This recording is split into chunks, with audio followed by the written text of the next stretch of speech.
How you doing, guys? This is Roger Escobar from Shadowlight Paratube. You guys just saw a demonstration of a modified doorknob security alarm that I plan on using for some paranormal investigations. It is basically a proximity sensor. There's actually no need to actually touch the wire as it goes off, as long as any sort of conductive any sort of object with conductive properties comes into contact or in the proximity, it'll set off the buzzer alarm. And of course, the theory that entities or shadows or things that manifest carry some sort of conductive properties or are made of energy themselves could potentially easily set this off. Again, this also gets set off unfortunately, by very, very, very strong radio signals. So if you're using walkie-talkies around it, just be careful not to get too excited about some false positives. This is modified in a few ways. I just strengthened the cable so it can be a little longer. A little stronger, so it's not so flimsy. It's the same length. I also added an LED right here, and I took the original battery clips out of the housing because they were just awful and it wouldn't fit inside correctly, and it was really hard to make work. So I just put a little pigtail for a 9-volt in there, and makes it much easier. And let me show you the internals here. I'll show you exactly how I did all that stuff. I have one here that I have already opened up. So here you go. I'll just take off the back. Takes 2 screws, comes right off. Okay, so here we go. Here, the cable is connected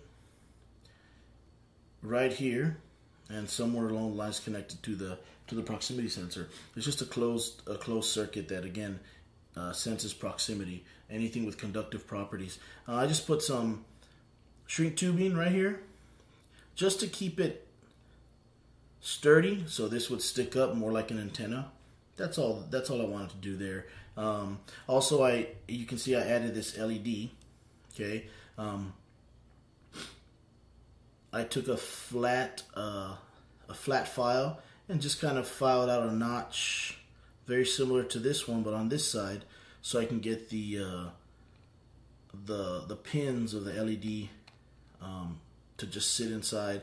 And I also put some shrink tubing around them once I soldered some wire onto it, and I just stuck some hot glue on it in some areas so it could stick. I know it's really messy.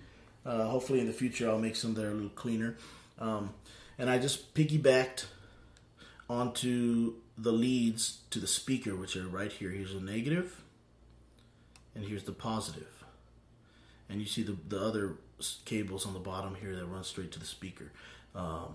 And again, with the battery terminal, I just made a little 9-volt pigtail out of something I had laying around so I could make it small enough. I just chopped it up. But this again connects to the positive and the negative battery leads right here, the source for the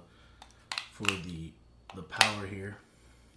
And the only thing I do need to let you guys know is that once you piggyback this way without using any sort of other, resistors or making it work any other way, it does draw power from the speaker of the little alarm, so it won't be as loud, but I found that you can still hear it from another room, especially in a situation where it should be nice and quiet.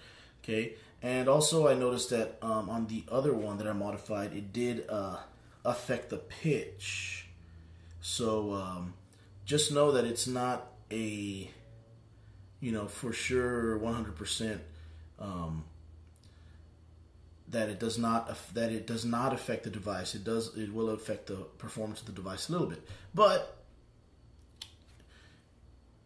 it's a little easier to see in the dark, and it's actually a good volume. So you can see that